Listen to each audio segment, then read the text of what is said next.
Hello, Bachu. Let's read the question. The question says that the nucleide U with a half-life of 2.7 is used in cancer therapy.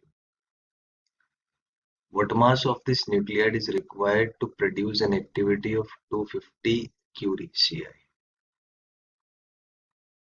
So let's start with the key concept. तो यहाँ पे जो की concept है वो है law of radioactive disintegration. तो इसमें जो रेट ऑफ डिके होता है वो आपका लैम्डा इनटू एन होता है। तो इसी कॉन्सेप्ट पे ये क्वेश्चन सॉल्व करेंगे अपन। तो यहाँ पे आपको रेट जो है वो दिया हुआ है 250 CI। अब 1 CI का मतलब होता है 3.7 इंटू 10⁻10 डिसइंटीग्रेशन पर सेकेंड। तो ये ऐसा ही में आपका एक यूनिट आ गया डिसइंटीग्रेशन पर सेकेंड। तो ये आप लिख सकते हैं एज लैम्डा इंटू एन।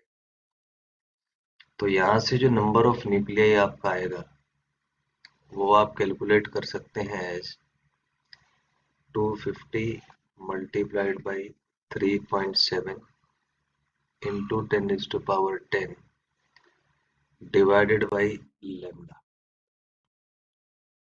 अब lambda को आप लिख सकते हैं एज ये आएगा 250 3.7 multiplied by 10⁻10 divided by lambda होता है 0.693 divided by t हाफ। तो ये t हाफ आपका ऊपर आ जाएगा और ये हो जाएगा 2.7 डेज और 1 डे में होते हैं 86,400 सेकेंड। तो यहाँ से आपका n कैलकुलेट हो जाएगा।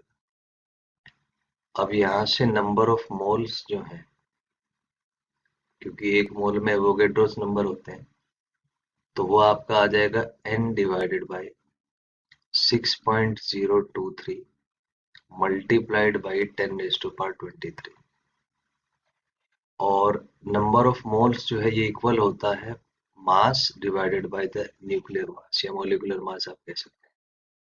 तो इस इक्वेशन से आपका मास आ जाएगा यहाँ से n डिवाइडेड बाय